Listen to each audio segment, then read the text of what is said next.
Hello dear students, I hope आपको accelerated motions का जो इंट्रोडक्टरी पार्ट था वो आपको समझ आ गया होगा कि what do you mean by the uniform accelerations, about the average acceleration, about variable acceleration and the last is instantaneous acceleration.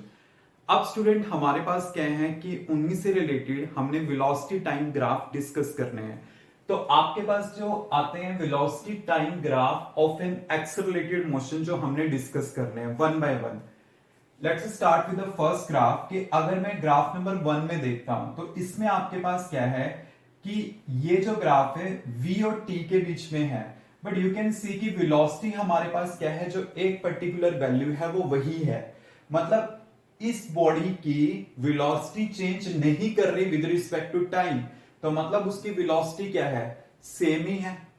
अगर वेलोसिटी सेम ही है तो इसका मतलब क्या है कि वो बॉडी एक्सेलरेट नहीं कर रही।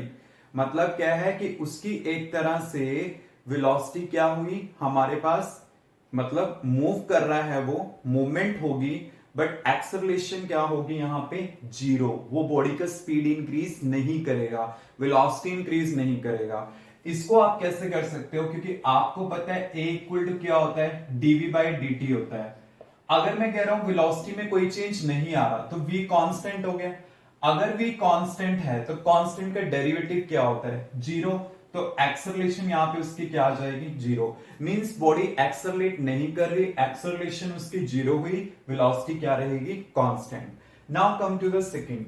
सेकंड में हमारे पास क्या है, टाइम और वेलोसिटीज के बीच में मैंने ग्राफ बनाना है। अब ये जो ग्राफ है आपके पास क्या है, अबाउट द यूनिफॉर्म एक्सेलरेशन है।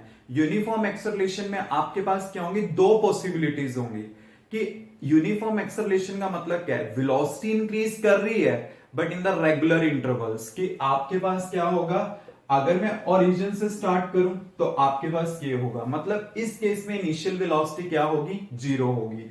तो ये v और t के बीच में हमारे पास ग्राफ हो गया। मतलब ये ओरिजिन से स्टार्ट हुआ है और इसमें क्या हो रही है, बॉडी की वेलोसिटी इंक्रीज कर रही है इन द रेगुलर इंटरवल। पहले 10 थी, फिर 20 होगी, फिर 30 होगी, फिर 40 होगी, रेगुलर इंटरवल में इंक्रीज करेगी।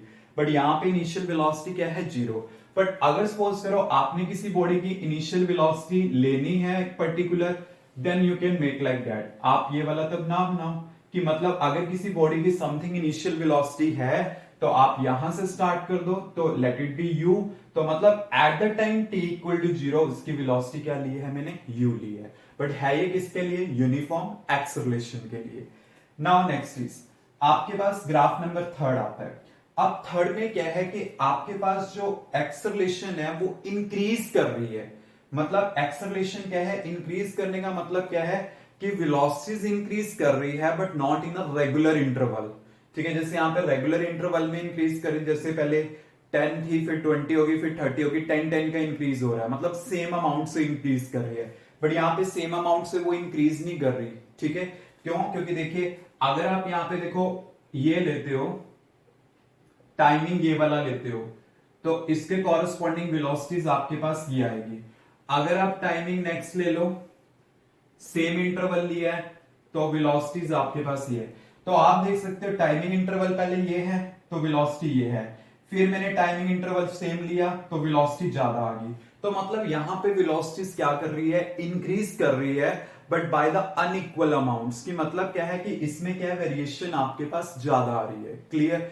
और यहां पे इनिशियल वेलोसिटी क्या है, जीरो। तब आप यहां से स्टार्ट करोगे। अगर मान लो मैं कह देता हूं कि उसके पास कुछ इनिशियल वेलोसिटी है, तो आप क्या करो, इसको यहां से स्टार्ट ना करते हुए ग्राफ को कहां से स्टार्ट करोगे, लाइक दिस। आपको फिर यहां से स्टार्ट करना पड़ेगा और हैविंग इनिशियल वेलोसिटी u, इस टाइप से करना पड़ेगा। Now come to the graph number 4। Graph number 4 में हमारे पास क्या है कि यहां पे भी मेरे पास यूनिफॉर्म एक्सेलरेशन ही है, बट ये यूनिफॉर्म एक्सेलरेशन क्या है, मेरे पास नेगेटिव है। नेगेटिव यूनिफॉर्म एक्सेलरेशन है, मतलब अब बॉडी की स्पीड क्या कर रही है, डिक्रीज कर रही है in the regular interval, but we have to start from the positive velocity. अब देखो मैंने स्टार्ट पॉजिटिव से किया, यहां पे एक इनिशियल वेलोसिटी है, लेट इट बी u, वो हमारे पास क्या पॉजिटिव है। बट आपके पास क्या है कि वो रेगुलरली डिक्रीज करती जा रही है and finally approaches to zero. तो आपके पास क्या हुआ, एक तरह से रिटार्डेशन का केस हुआ but in a regular interval. कि मतलब पहले 80 थी, फिर 70 होगी, फिर 60 होगी, फिर 50 होगी। तो ये आपके पास क्या करेगी, रेगुलरली डिक्रीज करेगी। मतलब फर्स्ट क्लियर हुआ, सेकंड भी, थर्ड भी, फोर्थ भी। आई थिंक स्टूडेंट यहां तक आपको ये क्लियर हो गया होगा। नाउ स्टूडेंट अब हमारे पास आता है ग्राफ नंबर 5। ग्राफ नंबर 5 में हमारे पास वेलोसिटी और टाइमिंग के बीच में ही है। इसमें भी वेलोसिटी आपके पास डिक्रीज ही कर रही है, मतलब एक तरह से क्या है कि बॉडी की जो स्पीड है वो रेगुलर इंटरवल में क्या करती जा रही है, डिक्रीज करती जा रही है। बट पहले हमने पॉजिटिव से स्टार्ट किया था, देन पॉजिटिव से आप नीचे की साइड आ रहे थे। बट अगर सपोज करो आपके पास क्या हो, नेगेटिव हो, कि आपने नेगेटिव से स्टार्ट करना हो, then you have to start your graph from this point, और इस टाइप से आपके पास क्या करेगी, वो डिक्रीज करती चली जाएगी। इट डिपेंड्स कि आपने इनिशियल वेलोसिटी क्या लिया है। अगर आपने पॉजिटिव से लिया है तो ऐसे आएगा, अगर आपने नेगेटिव से स्टार्ट करना है देन इस टाइप से आपके ग्राफ बनेगा, क्योंकि यहाँ पे ओरिजिन है, देन वो रेगुलरली क्या होगा, डिक्रीज करता चला जाएगा। आई होप स्टूडेंट आपको ये 5 ग्राफ समझ आए होंगे।